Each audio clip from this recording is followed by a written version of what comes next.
പഠനങ്ങൾ വളരെ കാര്യമായിട്ട് നടത്തിയിട്ടുണ്ട്. ഇപ്പോഴും നടന്നുകൊണ്ടിരിക്കുകയാണ്. ഇത് നമ്മുടെയുള്ള വൈറൽ സാമ്പിളുകൾ വവ്വാലുകളുടെ ചെയ്തു. വവ്വാലുകളെ കളക്ട് ചെയ്തു. സാമ്പിളൊക്കെ ശേഖരിച്ചു. നമ്മൾ രോഗമുള്ള ആൾക്കാരുടെ നിന്നുള്ള സ്രവങ്ങളും അത്തരം പഠനങ്ങൾ നടത്തുന്നുണ്ട്. അതിൻ്റെ ജനറ്റിക് സ്റ്റഡീസ് നടക്കുന്നുണ്ട്. അപ്പോൾ നമ്മൾ അവിടെയുള്ള ശരിക്കും കോഴിക്കോട്, മലപ്പുറം മാത്രമല്ല, ത്രൂ ഔട്ട് കേരളയിലുള്ള ഈ വവ്വാലുകളിൽ നമ്മൾ ഈ പറയുന്ന നിപ്പയുടെ ആൻറ്റിബോഡി കണ്ടെത്തിയിട്ടുണ്ട്. അതിനകത്ത് അസ്വാഭാവികതയൊന്നുമില്ല. കേരളം അങ്ങനെ ഒരു പ്രദേശമാണ്. കേരളം പണ്ട് കാടായിരുന്ന സ്ഥലമാണ്. വളരെ ഇടതൂർന്ന കാടുകളുള്ള സ്ഥലമായിരുന്നു. ഒരുപാട് ജീവികളുണ്ടായിരുന്ന സ്ഥലമാണ്. ഇഷ്ടംപോലെ കാവുകൾ, ചെറിയ ചെറിയ മുക്കിന് കാവുകളും അവിടെ ഉള്ള ജീവികളും കുറുക്കന്മാരും പക്ഷികളും വവ്വാല് നമ്മുടെ ജീവിതത്തിൻ്റെ ഒരു ഭാഗം തന്നെയാണ്. അപ്പോൾ അതുകൊണ്ട് ഈ പഴന്നിരുന്ന വവ്വാലുകളൊക്കെ നമുക്ക് അവരുടെ ശരീരത്തിലൊക്കെ നിപ്പയുടെ ആൻറ്റിബോഡി, വൈറസിൻ്റെ ആൻറ്റിബോഡി കണ്ടെത്തിയിട്ടുണ്ട്. ഇത് കണ്ടെത്തിയിട്ടുണ്ട്. പക്ഷേ ഈ ആൻറ്റിബോഡി തന്നെയാണ് ആക്ച്വലി രോഗമുള്ള മനുഷ്യരുടെ ശരീരത്തിലും കണ്ടെത്തിയിട്ടുള്ളത്. പക്ഷേ ഈ വവ്വാലിൻ്റെ ശരീരത്തിൽ നിന്നും എങ്ങനെയാണ് ഈ വൈറസ് മനുഷ്യരിലേക്ക് പ്രവേശിച്ചത് എന്നതിനെക്കുറിച്ച് നമുക്കിപ്പോഴും ഒരു ഐഡിയയുമില്ല. നമ്മളത് കണ്ടെത്തിയിട്ടില്ല, മനസ്സിലാക്കിയിട്ടില്ല. നമ്മുടെ പ്രശ്നം എങ്ങനെയാണ് ഈ വവ്വാലിൽ നിന്നും മനുഷ്യരിലേക്ക് വൈറസ് വരാനുള്ള കാരണം എന്താണ് നമുക്കറിയില്ല. ഈ ആദ്യത്തെ നിപ്പ ഉണ്ടാകുമ്പോൾ ഈ സ്ഥലങ്ങളിലൊക്കെ കാര്യമായിട്ട് യാത്ര ചെയ്ത ഒരാളാണ് ഞാൻ. അപ്പോൾ അന്ന് എൻ്റെ ഔദ്യോഗികമായിട്ടുള്ള ജോലിയുടെ ഭാഗമായിട്ട് തന്നെ ഈ പേരാമ്പ്രയിലും ഈ രോഗമുണ്ടായ ആൾക്കാരുടെ വീട്ടിലും ഒക്കെ ഞാൻ പോയിട്ടുണ്ട്. മലപ്പുറത്തും പോയിട്ടുണ്ട്. അതിന് ഔദ്യോഗികമല്ലാതെയും പിന്നെ പോയിട്ടുണ്ട്. ഒരു സ്വന്തം താല്പര്യത്തിൻ്റെ അടിസ്ഥാനത്തിൽ യാത്ര ചെയ്തിട്ടുണ്ട്. മാത്രമല്ല നോർത്തേൺ കേരളത്തിൽ ഒരുപാട് ജില്ലകളിലൂടെ യാത്ര ചെയ്ത ഒരാളാണ് ഞാൻ. അപ്പോൾ അതിൻ്റെ ഒരു അനുഭവത്തിൽ എൻ്റെ ഒരു വളരെ വ്യക്തിപരമായിട്ടുള്ളൊരു അഭിപ്രായം എന്താണെന്ന് വെച്ച് കഴിഞ്ഞാൽ, നിപ്പ കേവലം ഒരു ആരോഗ്യ പ്രശ്നം മാത്രമല്ല എന്നതാണ്. ഇത് ഒരു വലിയ സൂചനയാണ്. എന്നോട് ചോദിച്ചാൽ ഞാൻ പറയും നിപ്പ വലിയ ഒരു പാരിസ്ഥിതിക പ്രശ്നമാണെന്ന് ഞാൻ പറയും. അപ്പം കൊതുകളുടെ ഡെൻസിറ്റി കൂടിയാൽ ഡെങ്കി പനി ഉണ്ടാകും, മലേറിയ ഉണ്ടാകും, അല്ലേ? മലേറിയ പരത്തുന്ന കൊതുകുകളുടെ ഡെൻസിറ്റി കൂടിയാൽ മലേറിയ ഉണ്ടാകും. അതുപോലെ തന്നെ ഡെങ്കി പരത്തുന്ന ഈഡിസ് കൊതുകുകളുടെ ഡെൻസിറ്റി എണ്ണം കൂടിക്കഴിഞ്ഞാൽ ഡെങ്കി ഉണ്ടാകും. ഡെങ്കി ഉണ്ടാകാതിരിക്കണമെങ്കിൽ നമ്മൾ എല്ലാ കൊതുകുകളെയും ഇല്ലാതാക്കേണ്ട കാര്യമൊന്നുമില്ല. നമ്മൾ ശരിക്കും പറഞ്ഞാൽ അതിൻ്റെ ഡെൻസിറ്റി കുറഞ്ഞാൽ മതി. അപ്പോൾ ഏതോ ഒരു സ്ഥലത്ത് ജീവിച്ചിരുന്ന വവ്വാലുകൾ വലിയ തോതിൽ ഒരു പുതിയ സ്ഥലങ്ങളിലേക്ക് വന്നിരിക്കുന്നു, മൈഗ്രേറ്റ് ചെയ്തിരിക്കുന്നു. ഈ മൈഗ്രേഷൻ എൻ്റെ ഒരു ഒബ്സർവേഷൻ മാത്രമാണ്. പക്ഷേ അത് നടന്നിട്ടുണ്ടോ ഇല്ലയോ എന്നുള്ളത് നമ്മളൊരു പരിസ്ഥിതി ശാസ്ത്രത്തിൽ പരിചയമുള്ള, അല്ലെങ്കിൽ സുവോളജിയിൽ പരിചയമുള്ള, സുവോളജിക്കലായിട്ടുള്ള ഗവേഷകനോ അല്ലെങ്കിൽ ഒരു ഫോറസ്റ്റ് ഗവേഷകനോ മാത്രമേ പറയാൻ കഴിയൂ. അത്തരം പഠനങ്ങൾ ഇതിൻ്റെ ഈ ആരോഗ്യവകുപ്പിൻ്റെ രോഗത്തെക്കുറിച്ചുള്ള പഠനത്തെ പോലെ തന്നെ വളരെ ഇവിടെ ആവശ്യമാണ്. ഒരു സുവോളജിക്കൽ പഠനം ആവശ്യമാണ്. 2 ആന്ത്രപ്പോളജിക്കലായിട്ടുള്ള പഠനങ്ങൾ ആവശ്യമാണ്. കാരണം മനുഷ്യരുടെ ജീവിത രീതിയിൽ മാറ്റം ഉണ്ടായിട്ടുണ്ടോ, മനുഷ്യൻ്റെ ആവാസ രീതിയിൽ മാറ്റം ഉണ്ടായിട്ടുള്ളൂ, നേച്ചറുമായിട്ട്, പ്രകൃതിയുമായിട്ട് ആൾക്കാർ പ്രവർത്തിക്കുന്നതിൽ വ്യത്യാസം ഉണ്ടായാൽ ആൾക്കാരുടെ പെരുമാറ്റ രീതികളിൽ വ്യത്യാസം ഉണ്ടായിട്ടുള്ളൂ. ഇത് ഞാൻ പറയാൻ കാര്യം, 2018 2019 എറണാകുളത്താണ് ഈ അസുഖം ഉണ്ടായത്. തൊടുപുഴയിലാണ് ഈ രോഗം രണ്ടാമത് പ്രത്യക്ഷപ്പെട്ടത്. ഒരാൾ മരിച്ചുപോയി. 2019 21 മൂന്നാമത്തെ പ്രാവശ്യം ഇതുണ്ടാകുമ്പോൾ അത് കോഴിക്കോടുണ്ടായത്. ഞാൻ ആ സ്ഥലത്ത് ചാത്തമംഗലോ അങ്ങനെ എന്തൊരു സ്ഥലമാണെന്ന് തോന്നുന്നു, ആ സ്ഥലത്ത് ഞാൻ പോയി.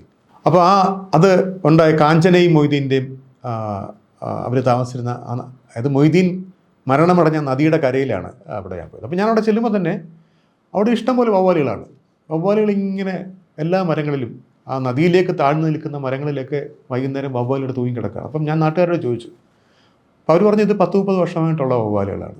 Okay, fine.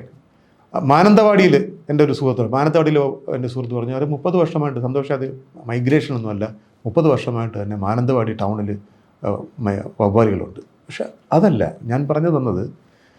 ഈ വവ്വാലുകൾക്ക് ഒരു സ്ഥലത്ത് നിന്ന് മറ്റൊരു സ്ഥലത്തേക്ക് ഉള്ള മാറ്റം ഉണ്ടായിട്ടുണ്ട്. കാരണം എന്ന് വെച്ചാൽ ഈ നിപ്പ വന്നതിന് ശേഷം, ഫസ്റ്റ് നിപ്പ വന്നതിന് ശേഷം എന്താണ് സംഭവിച്ചതെന്ന് വെച്ച് കഴിഞ്ഞാൽ ആൾക്കാരെല്ലാം ഭയചകിതരായിത്തീരുകയും വവ്വാലുകൾ താമസിച്ചിരുന്ന മരങ്ങളെല്ലാം വെട്ടിക്കളയുകയും ചെയ്തു. ഇപ്പം ഞാൻ പോയ വീട്ടിൻ്റെ മുമ്പിൽ ഞാൻ ചെന്ന ഈ കുട്ടി മരണമടഞ്ഞ വീട്ടിന് തൊട്ടടുത്തുള്ള വീട്ടിൽ അവരുടെ വീട്ടിന് മുമ്പിൽ ഒരു ചെറിയ പന പോലത്തെ ഒരു മരം ഉണ്ടായിരുന്നു. അപ്പോൾ അതിൽ ധാരാളം വവ്വാലുകൾ വൈകുന്നേരം വന്നിരിക്കുമായിരുന്നു. അവർ ആ പന കംപ്ലീറ്റ് വെട്ടിക്കളഞ്ഞു. മാത്രമല്ല ആ തൊട്ടടുത്തൊരു കുറേ ഒരു മരക്കൂട്ടം ഉണ്ടായിരുന്നു. ആ മരക്കൂട്ടത്തിൽ ധാരാളം വവ്വാലുകൾ താമസിക്കുമായിരുന്നു. അപ്പോൾ ജനങ്ങൾ പോയിട്ട് ആ മരക്കൂട്ടങ്ങളെ വെട്ടിക്കളഞ്ഞു. അപ്പം ഈ വവ്വാലുകളൊക്കെ എവിടെ പോകും? ഒന്ന്, ഞാൻ പറഞ്ഞ വലിയ തോതിൽ വവ്വാലുകൾ എവിടെയോ വന്നിട്ടുണ്ട്. രണ്ടെന്ന് വെച്ചാൽ ആളുകൾ തന്നെ അവരുടെ പറമ്പിലുള്ള വവ്വാലുകൾ താമസിച്ചിരുന്ന മരങ്ങൾ വെട്ടിക്കളഞ്ഞിട്ടുണ്ട്. അപ്പം ഇങ്ങനെ വവ്വാലുകൾ താമസിക്കുന്ന മരങ്ങൾ വെട്ടിക്കളയുമ്പോൾ അതിൽ താമസിക്കുന്ന വവ്വാലുകളെ നമ്മൾ രോഗസംക്രമണത്തിന് പ്രേരിപ്പിക്കുകയാണ് നമ്മൾ ചെയ്യുന്നത്. ഇത് വലിയ തോതിൽ നടക്കുന്നുണ്ട്, ഈ സ്ഥലത്ത് നടക്കുന്നുണ്ട്. ജനങ്ങൾക്ക് അതിനെക്കുറിച്ച് അറിവില്ല. അങ്ങനെ ചെയ്യുന്നതിൻ്റെ കോൺസിക്വൻസിനെ കുറിച്ച് അറിയുന്നില്ല. ആരും അതിനെക്കുറിച്ച് അവരെ പഠിപ്പിക്കുന്നില്ല. അതാണ് ഒരു വലിയ സങ്കടകരമായ വസ്തുത. ഇത് പൊതുവെ പറഞ്ഞു കഴിഞ്ഞാൽ കേരളത്തിൽ കോഴിക്കോടോ മലപ്പുറത്തോ അല്ലെങ്കിൽ കണ്ണൂരോ വയനാട്ടിലോ മാത്രമല്ല, കേരളീയരുടെ മുഴുവൻ ഒരു സ്വഭാവമാണിത്. മുറ്റത്ത് കരിയില വീണ് കഴിഞ്ഞാൽ ആ കരിയില കാരണം നമ്മൾ ആ കരിയിലയ്ക്ക് കാരണമാകുന്ന മരത്തെ മുറിച്ച് കളയും. ഒരു ചെറിയ റോഡ് പണിയുകയാണ്. നമ്മൾ ആദ്യം ചെയ്യുന്നത് ആ റോഡിൻ്റെ സൈഡിൽ നിൽക്കുന്ന മരങ്ങളെ, എന്തിനാണെന്ന് എനിക്കിതുവരെ മനസ്സിലായിട്ടില്ല, മരങ്ങളെ അങ്ങ് മുറിച്ച് കളയുക. എന്തിനാണ് മരങ്ങളെന്ന് ചോദിക്കുന്നത്?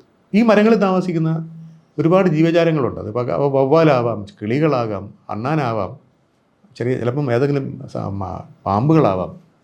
ഇവരെല്ലാം വഴിയാധാരമായി പോവുകയാണ്.